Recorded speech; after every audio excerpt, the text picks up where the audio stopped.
Uè bella Jenny, ascoltatemi, ci sta un bar spagnolo qua vicino che ha aperto da poco, no? Che vi fa bere tutto gratis, però una cosa essenziale dovete sapere lo spagnolo. Lo spagnolo, e chi lo sa? Ma non ti preoccupare bella, lo so io lo spagnolo, ci penso io, andiamo. Ah, che bello questo postos. Ma come cazzo parli? Bella, vedi che sei sempre ignorante, perché devi sapere che il segreto dello spagnolo è mettere la S alla fine di ogni frase, di ogni parola. Hai capito? Ah, c'ho capito. Anzi, ho capitos. Bravas. Ora! Hola ciola. Ma si scem, hola significa ciaos, benvenutis, buongiornos, buon pomeriggio, buonanoches. Az vuol dire tutte ste coses. Cosa dei portos? E fai qualcosa a fantasia tuas. Vi gusta un mojito? Qua, che hitto, che butti? Qua non si spreca nulla. La solita ignorante ti ha detto mo te la hitto, cioè mo te l'ho dettos. Ma cosa mi ha detto? Ma che ne saccios? Domandacelos a lei, no? Scusatos, ma cosa mi avete dettos? Scusate, ma voi lo sapete lo spagnolo?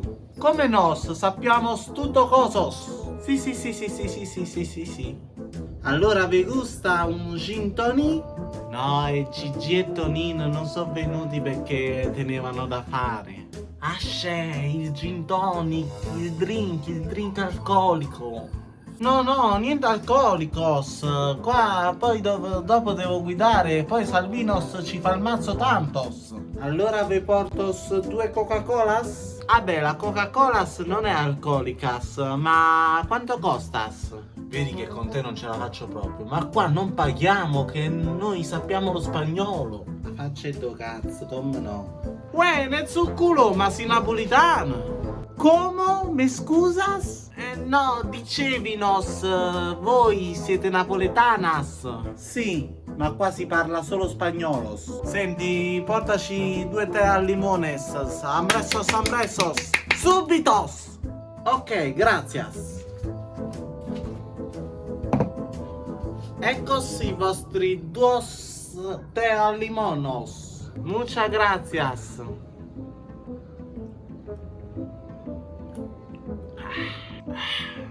E sono 8 euros. E scusatos, ma qua c'è stato un equivoco. Nessun equivoco, signora, questo è il vostro conto. Il conto? Allora io non conto niente. Scusate, ma non era gratis per chi sapeva lo spagnolo? Eh sì, per chi lo sapeva, ma voi non sapete manco cazzo in spagnolo. Ma l'anima secchita muertos. Sono nel prime.